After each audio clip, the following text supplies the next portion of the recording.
Functions and uses of simple machine. Machine का use हम लोग 4 तरीके से करते हैं। पहला, in lifting a heavy load by applying less effort, जिसको हम लोग बोलते हैं कि it acts as force multiplier. Example, जैसे आपने पार्किंग एरिया से बाहर गाड़ी लगाया तो नगर निगम की वो जैक वाली गाड़ी उठा लेती है आपके कार को।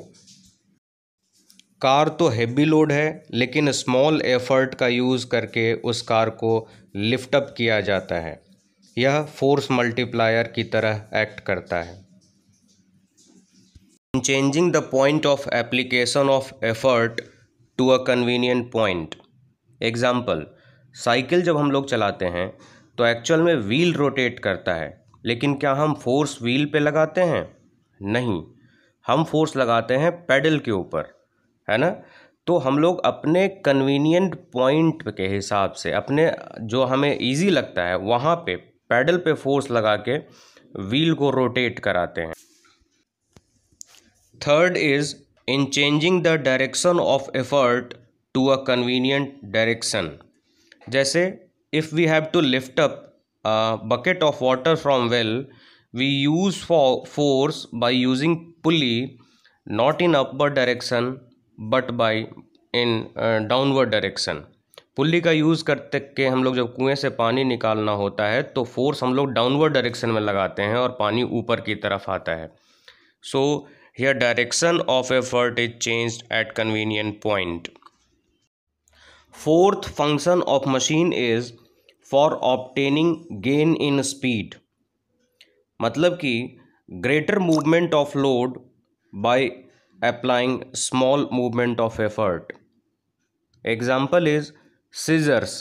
कैंची को जब मूव करते हैं तो हैंडल, 2 पार्ट होता है कैंची में, जहाँ पे बीच में हुक से जॉइंट रहता है, एक तरफ हैंडल और दूसरे तरफ ब्लेड्स।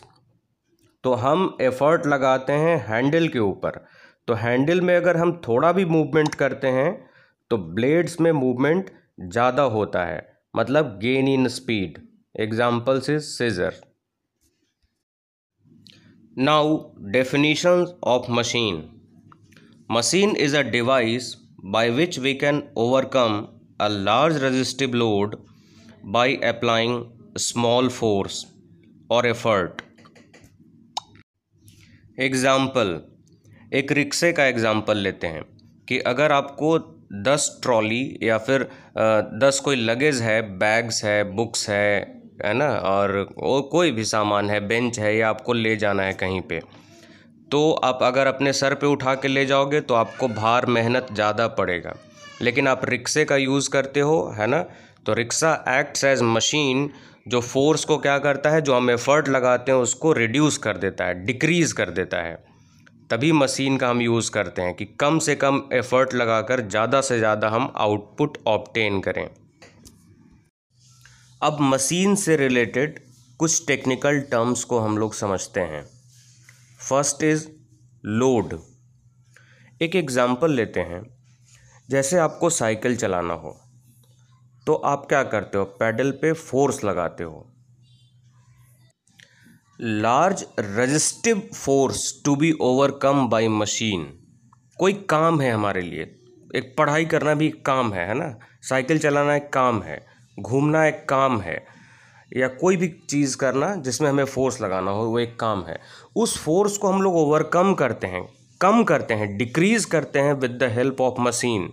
तो वो जो अपोजिंग फोर्स है, वो जो काम है, उसको बोलते हैं लोड। और जो फोर्स हम लोग मशीन पे लगाते हैं उस अपोजिंग फोर्स को ओवरकम करने के लिए, उसको बोलते हैं एफर्ट। जैसे आपको स्टेपल करना हो तो आप फोर्स कहाँ पे लगाओगे, स्टेपलर के ऊपर, मशीन के ऊपर। और मशीन किसके ऊपर लगाएगा, जिस कॉपी पे या बुक पे उसको स्टेपल करना है उसके ऊपर। तो हमने जो फोर्स लगाया स्टेपलर के ऊपर, दिस इज़ एफर्ट। अब जैसा कि हम लोग समझ गए हैं कि लोड और एफर्ट दोनों फोर्स है, so next term, third term is mechanical advantage. Ratio of load to the effort is called mechanical advantage. Learn formula of mechanical advantage, load upon effort. Since mechanical advantage is the ratio of two similar quantity, force upon force, तो unit Newton upon Newton cancel हो जाएगा, means mechanical advantage has no unit. Learn this, you have to use when solve numerical problem. Some students by mistake write yes, Newton is the unit of mechanical advantage, so this is wrong. Fourth technical term is velocity ratio. This is ratio of velocity of effort to the velocity of load. Velocity of effort to velocity of load. Remember, effort upon load. ध्यान रखिएगा क्योंकि mechanical advantage load upon effort था. Since this is ratio of velocity of effort to velocity of load, it has no unit. See this page carefully and listen voice. Velocity ratio is also related to displacement. First, velocity of load को हम लोग लिखे displacement upon time. Velocity of effort को लिखे dE upon t. Velocity ratio is velocity in effort upon velocity in load. और जब उसको equal किए पुट करने के बाद तो टाइम कैंसिल आउट हो गया और क्या बचा, velocity ratio is equals to displacement in effort upon displacement in load. Again remember this formula, very very important. Again I am saying velocity ratio has no unit, mechanical advantage has no unit. Fifth term is work input. Work input is work done on the machine, जो हम machine पे काम करते हैं. जैसे staple करने के लिए हमने स्टेपलर पे फोर्स लगाया, so work done on the machine by effort is called work input.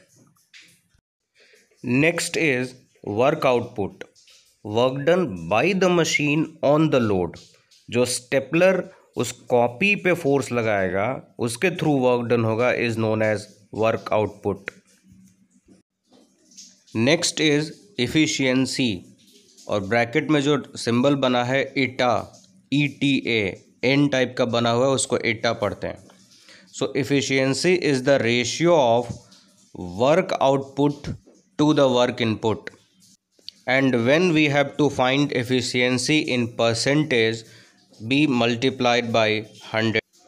Since efficiency is also ratio of work output upon work input, so it has no unit.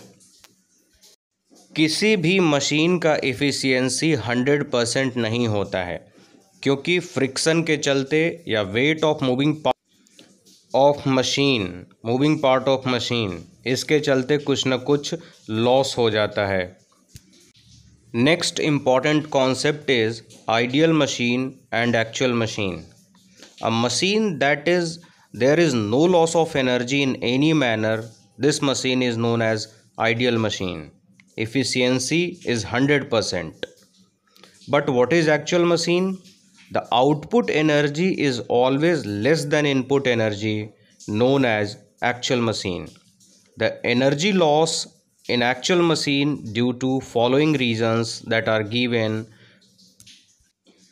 पहला, first तो friction के चलते, friction है तो वो वहाँ पे energy loss होगा. दूसरा, जो स्ट्रिंग यूज़ करते हैं मशीन में, जैसे पुल्ली में स्ट्रिंग यूज़ किया तो परफेक्टली इलास्टिक नहीं होता है, तो वहाँ एनर्जी लॉस होगा.